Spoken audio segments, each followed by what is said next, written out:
historia del contexto. Mi nombre es Yureidi García y en este programa exploraremos cómo el arte ha sido testigo y protagonista de los momentos más trascendentales de la historia de la humanidad.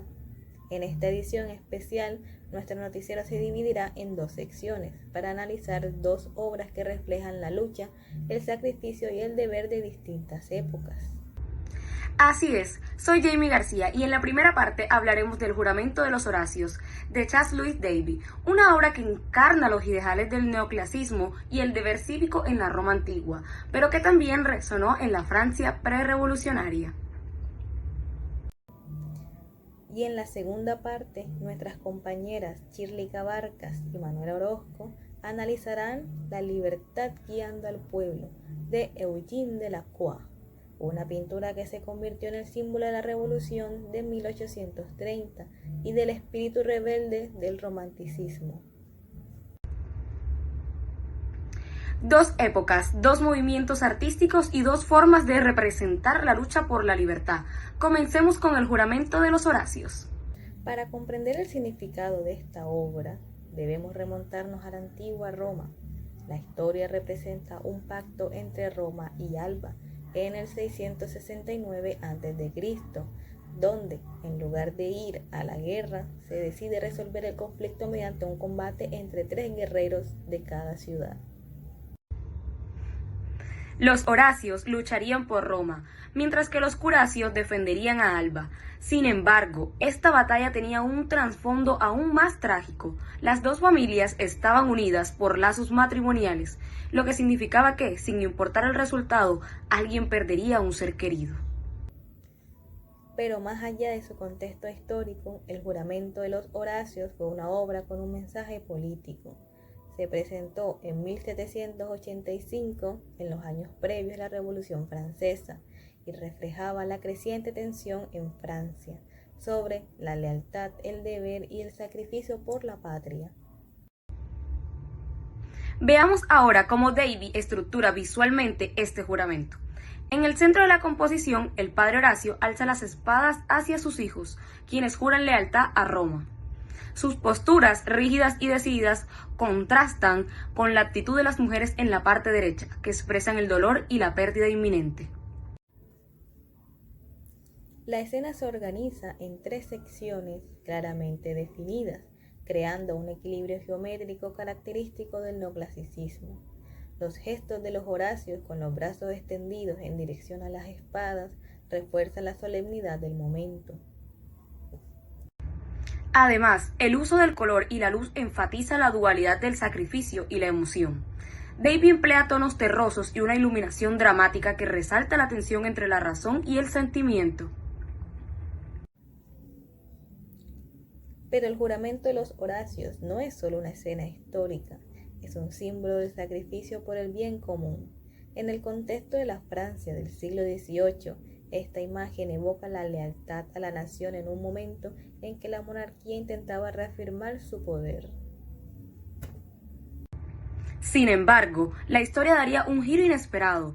4 años después, la Revolución Francesa estallaría, y David, quien en un principio parecía alineado con la monarquía, se convertiría en uno de los artistas claves del nuevo régimen. Hoy, la obra sigue siendo un referente en la educación sobre el arte e historia. Su mensaje sobre el sacrificio, el deber y la lealtad sigue vigente, y su impacto en el arte neoclásico es innegable. El Juramento de los Horacios es más que una pintura histórica, es una representación del deber cívico y del precio del patriotismo. Así es, un recordatorio de que el arte no solo ilustra la historia, sino que también la moldea. Y bueno, ahora seguimos con la siguiente sección con mis compañeras Shirley Cabarcas y Manuela Orozco, quienes nos hablarán sobre la libertad guiando al pueblo.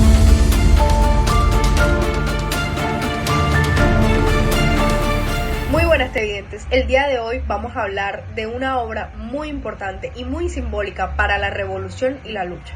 En esta ocasión estamos hablando de La libertad guiando al pueblo de Eugène Delacroix.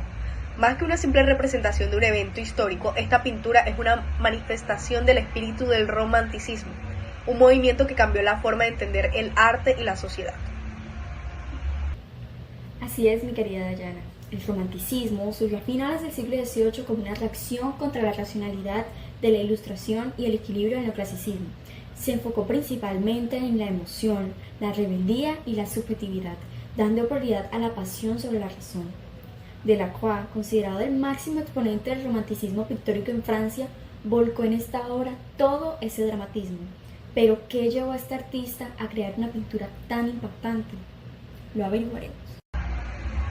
Para entender la importancia de esta obra debemos situarnos en la Revolución de julio de 1830, cuando el pueblo francés se levantó contra el rey Carlos X, debido a sus intentos de restaurar el absolutismo.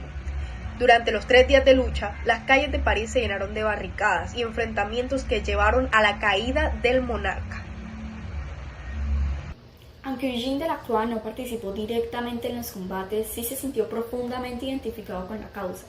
En su diario dejó constancia de su compromiso con la revolución al escribir: he comenzado un cuadro de tema moderno, una barricada, y si no he luchado por la patria, por lo menos pintaré para ella. Con esta obra, Delacroix convirtió el arte en un acto político y en una declaración de principios. Veamos ahora la composición de la obra. En el centro, la figura de la libertad se alza con el torso descubierto, un gorro frigio y la bandera tricolor en alto, liderando un grupo de revolucionarios. Este no es un personaje cualquiera. La libertad es una alegoría, una representación simbólica de la lucha popular. Su gorro frigio era utilizado por los esclavos liberados en la antigua Roma y se convirtió en un emblema de la Revolución Francesa de 1789. Con este detalle, Delacroix vincula la lucha de 1830 con los ideales republicanos de libertad, igualdad y fraternidad. El resto de los personajes refuerzan este mensaje. Vemos a un niño armado, que podría haber inspirado el personaje de Gavroche en Los Miserables de Víctor Hugo, un burgués con sombrero de copa, que algunos identificaban como un autorretrato del artista, y un obrero con espada, representando a la clase trabajadora, a la clase obrera. La composición triangular refuerza la sensación de movimiento y heroísmo. La pincelada suelta y vibrante de Delacroix genera una atmósfera caótica, llena de energía y dramatismo, en contraste con la rigidez del neoclasicismo. La libertad no solo es un concepto abstracto, sino un símbolo activo del pueblo en lucha. Su vestimenta evoca las revoluciones previas y su postura transmite determinación.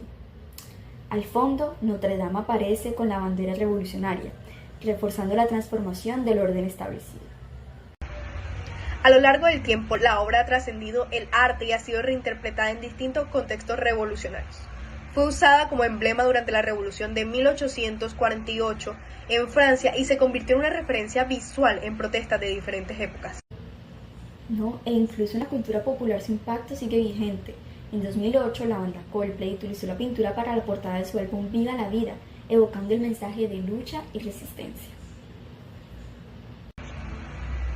Sin embargo, su fuerte carga política ha generado muchísima controversia. En su momento, la obra fue retirada de exhibición y en 2013 sufrió actos de vandalismo en el Louvre, lo que demuestra que su mensaje sigue siendo poderoso e incómodo para muchos sectores. La libertad guiando al pueblo no es solo una pintura histórica, es una declaración de principios. Representa la pasión del romanticismo, el poder de la revolución y la eterna lucha por la justicia. La libertad guiando al pueblo no es solo una pintura. Así es, un recordatorio de que el arte no solo refleja la historia, sino que también la construye. Gracias por acompañarnos en este episodio de Historia del Contexto. Nos vemos en el próximo.